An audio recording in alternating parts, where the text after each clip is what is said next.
माथेफिरू पतीनं पत्नी आणि मुलांवर जीवघेणा हल्ला केल्याची घटना बुलढाण्यातल्या मेहकर तालुक्याच्या कासारखेड इथे घडली आहे। नराधम पतीनं पत्नी आणि मुलं झोपेत असताना त्यांच्यावरती कुऱ्हाडीनं हल्ला करून ठार करण्याचा प्रयत्न केला।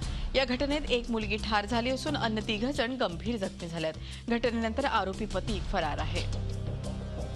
पहिल्यापासून त्रास देत होते तिले, जसं लग्न झालं तसं त्या मुलीला ताबडतोब मारहाण करायला दिसली। चौघाला 2 मुली आणि 1 मुलगा स्वतःचा, पोटच्या गोळे 3 बी आणि आमची बहीण मीना यांना मारहाण करायला दिसली। सर्व कुऱ्हाडीनं मारहाण करायला दिसल्यामुळे आम्ही दवाखान्यात आलो।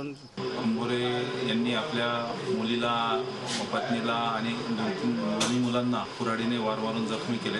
त्यापैकी एक त्यांची मुलगी इथे मृतावस्थेतच आणलेलं होतं तिला। पत्नीला आणि त्यांच्या मुलाला आणि दुसऱ्या मुलीला या तिघांना फार गंभीर स्वरूपाच्या जखमा झालेल्या आहेत। डोक्याचे हाडं मोडून आतमध्ये हेड इंजुरी सुद्धा त्यांना झालेली आहे आणि त्यांची तिघांची कंडिशन अतिशय नाजूक अशी आहे। झी 24 तास रहा एक पाऊल पुढे।